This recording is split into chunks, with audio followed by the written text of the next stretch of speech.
Hello children, how are you all? Hope you all are keeping healthy and safe and enjoying your lockdown days with your parents very happy. Well, I'm Nandita Menon and I'm going to handle English 4 10th section. Definitely this year you are going to experience a very new kind of learning and we teachers are also into the novel experience of ours. But we are very much excited, I think so, when we are into such a new experience and we have to explore this opportunity. Are you ready children? Okay, let's start. But before I start the lesson, let me tell you some general instructions. First of all, you have assignments in the end of the class and you have to do your work very promptly every day. Secondly, you have to maintain a file and in this file you have to take down your notes as well as you have to do your homeworks which will be checked by our team teachers. Okay, is that clear for you? Now let's come. Okay then, shall we start children? Our first unit is entitled as Glimpses of Green. Now, what do you mean by glimpses? Yes, glimpses means to look at something for a very short time. And of course, green means it represents nature. In our first unit, we have to go through with 3 lessons. First one, Adventures in a Banyan Tree. Second one, The Snake and the Mirror. And the third one is Lines Written in Early Spring. So shall we go to the first lesson? First lesson, Adventures in a Banyan Tree. The author of this lesson is Ruskin Bond. Are you familiar with Ruskin Bond? Yes. Let's know more about Ruskin Bond. Ruskin Bond, born on 19th May 1934, is an Indian author of British descent. British descent means his ancestors or his grandfathers were from Britain. But he is known as Indian author. His father was an officer at Royal Air Force. He wrote his first novel, The Room on the Roof, at the age of 17. It got John Llewellyn Rhys Prize in 1957. His first children's book was The Angry River. In 1992, he received the Sahitya Akademi Award for his short story collection, Our Trees Still Grow in Dehra. He was awarded the Padma Shri in 1999 for his contributions to children's literature. He got the Lifetime Achievement Award in 2017. He now lives with his adopted family in Landour near Mussoorie. And that's about Ruskin Bond. Now, shall we get into the chapter? Let's observe a peek here.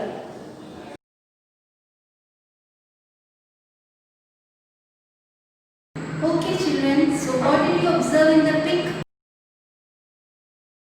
Can you point out 1 or 2 points to make sure that we can live in harmony with nature?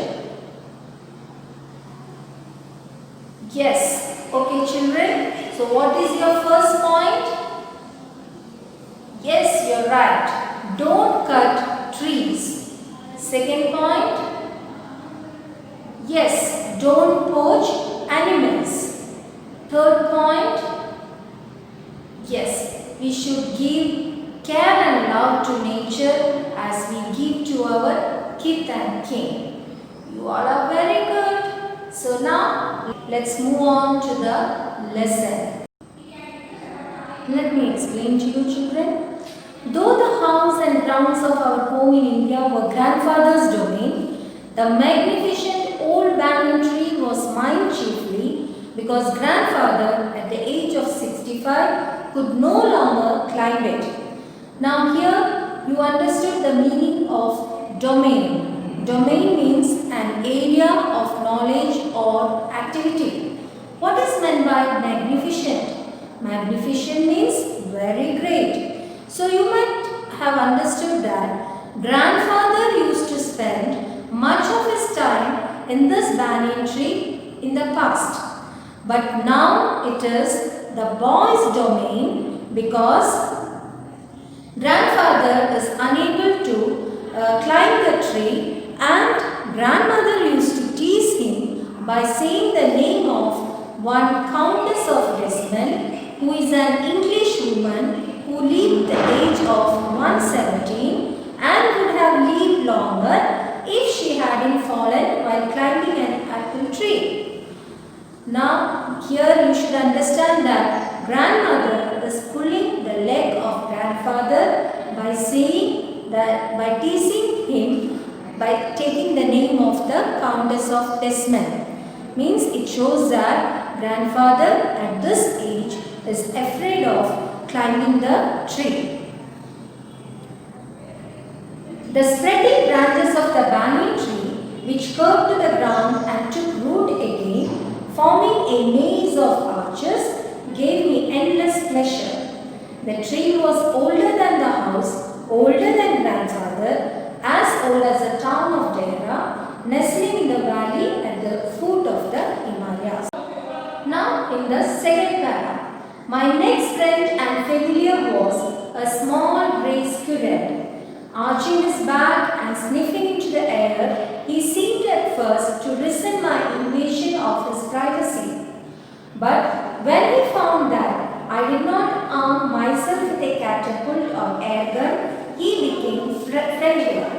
And when I started leaving him pieces of cake and biscuit, he grew bolder and finally became familiar enough to take food from my hands.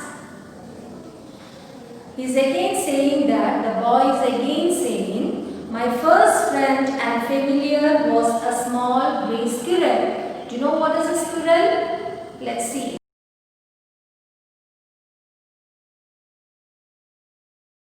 So, you have seen the squirrel.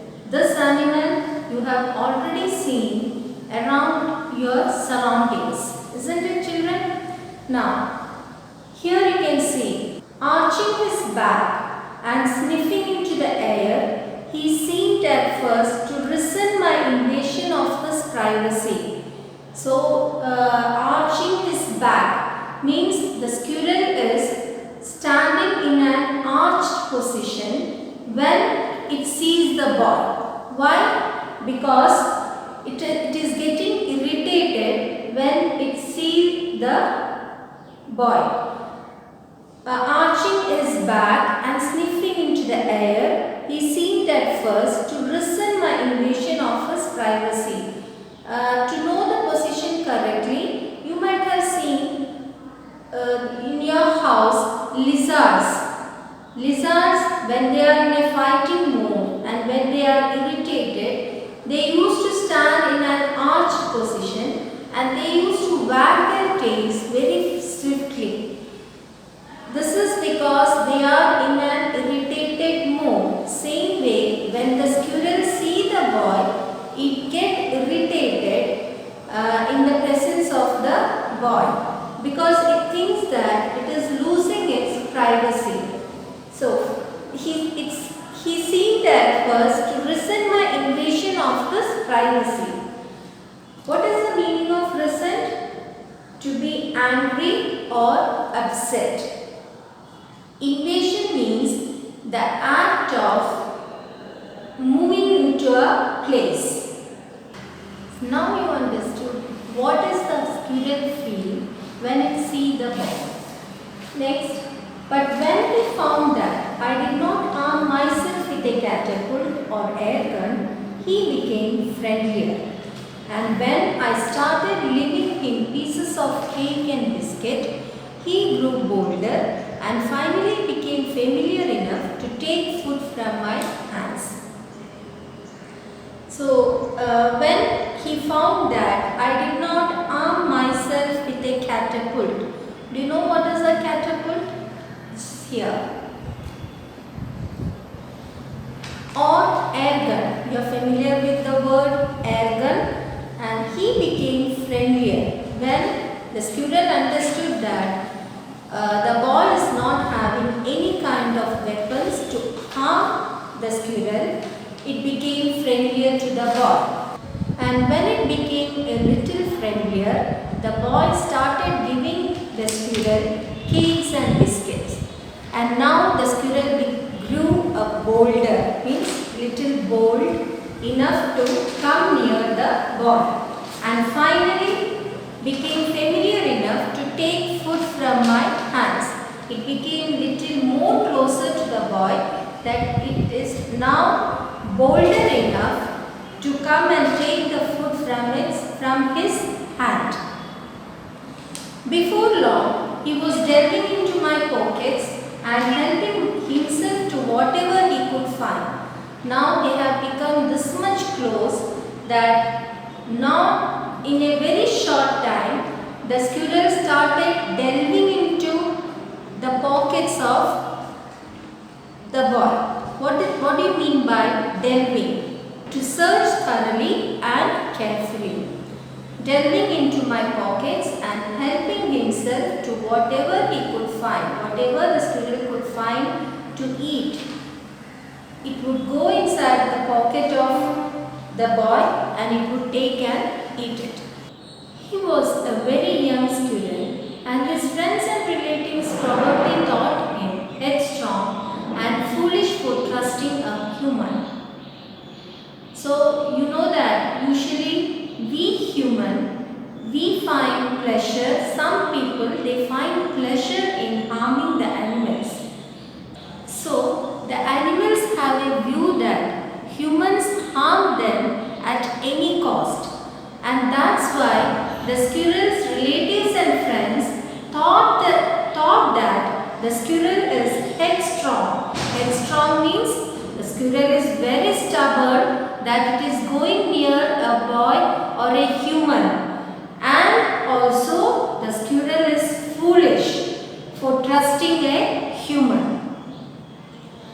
So I hope till that you got the points, children. Now let's move on to the third para. In the spring, when the banyan tree was full of small red figs, birds of all kinds would flock into its branches. The red-bottomed bulbul, cheerful and greedy, gossiping rosy pastors, and parrots and crows squabbling with each other all the time. During the fig season, the banyan tree was the noisiest place on the road. In the spring season, you know which season is said to be spring season? Yes, you are right. It is the flowering season. The nature looks very beautiful at that time with flowers and fruits in the trees everywhere. We will get a pleasant smell during spring season. So here in the spring, when the banyan tree was full of small red figs. Have you seen the fruit of banyan tree? Now here it is. So at that time, birds of all kinds would flock into its branches. The red-bottomed bulbul. Red-bottomed bulbul, the bird is here and it is described as cheerful and greedy. Red-bottomed bulbul is found to be very cheerful, very happy, and it is also greedy to get the fruits. Gossiping rosy pastors. Rosy pastors are described as gossiping birds, and parrots and crows squabbling with each other all the time. So all these birds during the fig season or during the spring season, when the banyan tree is full of figs, full of fruits, these birds, red-bottomed bulbul, gossiping rosy pastors, and parrots and crows, they squabble each other and they are fighting each other. Squabble means to have a small fight for petty issues. So here the birds are squabbling for getting the fruits, for eating the figs, and squabbling with each other all the time. And at that time, during the spring season, always the banyan tree will be very much noisy, even though it looks beautiful at that time with fruits and flowers. It becomes very noisy at that time. During the fig season, the banyan tree was the noisiest place on the road. Is that clear, children? Now let's move on to the next para. Halfway up the tree, I had built a small platform on which I would often spend the afternoons when it wasn't too hot. I could read there, propping myself up against the bole of the tree with cushions taken from the drawing room. Treasure Island, Huckleberry Finn, the Mowgli stories, and the novels of Edgar Rice Burroughs and Louisa May Alcott made up my bag of very mixed reading. So, during this season, I already told you that the atmosphere will be very pleasant, and we love to see such a spring season. Okay, we love the nature at the most during spring season. So, at those times, halfway up the tree, I had built a small platform on which I would often spend the afternoons when it wasn't too hot. Means the boy used to spend during afternoons. What do you do during afternoons when you are at home? You usually sleep or you go out and play. What do you do? Okay, so here you go out and play, and it is very good if you go out and play during spring season. Okay, so here during the spring season, this boy also, he used to sit, he doesn't go out and play, instead he sit on the banyan tree, where he has made a small platform on which he could often spend the afternoons when it wasn't too hot. So how does he spend his time on the banyan tree? Shall we see? He used to read books. What kind of books? What are his treasures which he had? The first book is Treasure Island, Huckleberry Finn, the Mowgli stories, and the novels of Edgar Rice Burroughs and Louisa May Alcott made up my bag of very mixed reading. So he used to sit on the branch of the tree, and he used to sit very comfortably there, as he has made a platform to sit on the branch, and he used to read these books. Okay, and when I did not feel like reading, I could look down through the banyan leaves at the world below, at grandmother hanging up or taking down the washing, at the cook quarreling with a fruit vendor, or at grandfather grumbling at the hardy Indian marigolds which insisted on springing up all over his very English garden.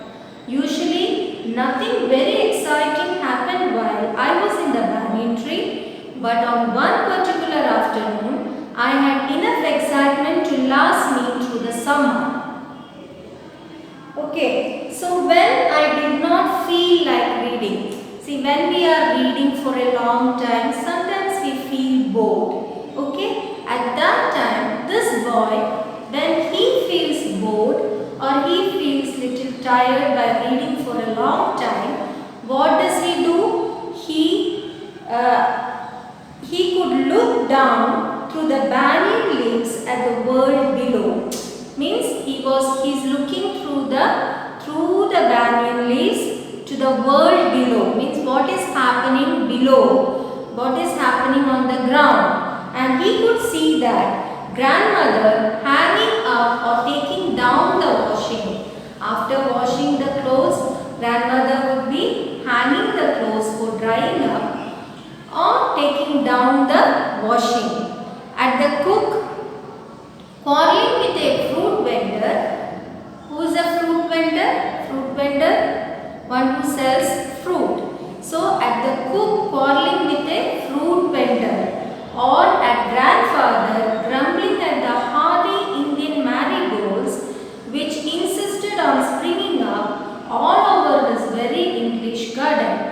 English garden. Why the garden is termed as named as English garden? Because he has arranged or set the garden in an English model.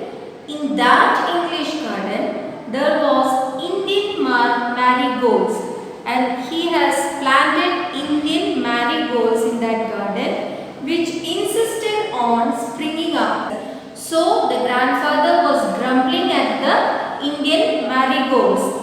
Usually nothing very exciting happened while I was in the banyan tree, but on one particular afternoon I had enough excitement to last me through the summer. So usually the days goes like this. He used to climb up in the afternoon the banyan tree. He used to sit on the branch of the tree and he used to read so many books. But when he get bored or when he get tired of reading books, he used to look down what is happening around him, and at that time he used to see that what the grandmother, grandfather or the cook is doing there. Usually the days goes on like that. But one afternoon something excited happened. Something which gave him excitement happened. What is that? Are you eager to know what is the excitement or what is the excited incident happened to the boy? Okay, so let us wait for it to see what is the excitement or what is the incident which created excitement in the boy for the next class. Okay children, so now come back to the first part. I am going to read from the beginning and you have to keep your finger so that you will know the pronunciation as well as where to read the passage in correct intonation. Okay children, are you ready? Okay. So, adventures in a banyan tree. Though the house and grounds of our home in India were grandfather's domain, the magnificent old banyan tree was mine chiefly because grandfather, at the age of 65, could no longer climb it. Grandmother used to tease him about this and would speak of a certain Countess of Desmond, an English woman who lived to the age of 117 and would have lived longer if she hadn't fallen while climbing an apple tree. The spreading branches of the banyan tree, which curved to the ground and took root again, forming a maze of arches, gave me endless pleasure. The tree was older than the house, older than grandfather, as old as the town of Dehra, nestling in a valley at the foot of the Himalayas. My first friend and familiar was a small grey squirrel. Arching his back and sniffing into the air, he seemed at first to resent my invasion of his privacy. But when he found that I did not arm myself with a catapult or air gun, he became friendlier. And when I started leaving him pieces of cake and biscuit, he grew bolder and finally became familiar enough to take food from my hands. Before long, he was delving into my pockets and helping himself to whatever he could find. He was a very young squirrel and his friends and relatives probably thought him headstrong and foolish for trusting a woman. In the spring, when the banyan tree was full of small red figs, birds of all kinds would flock into its branches. The red-bottomed bulbul, cheerful and greedy, gossiping rosy pastors and parrots and crows squabbling with each other all the time. During the fig season, the banyan tree was the noisiest place on the road. Halfway up the tree, I had built a small platform on which I would often spend the afternoons when it wasn't too hot. I would read there, propping myself up against the bole of the tree with cushions taken from the drawing room. Treasure Island, Huckleberry Finn, the Mowgli stories, and the novels of Edgar Rice Burroughs and Louisa May Alcott made up my bag of very mixed reading. When I did not feel like reading, I could look down through the banyan leaves at the world below, at grandmother hanging up or taking down the washing, at the cook quarreling with a fruit vendor, or at grandfather grumbling at the hardy Indian marigolds which insisted on springing up all over his very English garden. Usually nothing very exciting happened while I was in the banyan tree, but on one particular afternoon I had enough excitement to last me through the summer. Is that clear, children?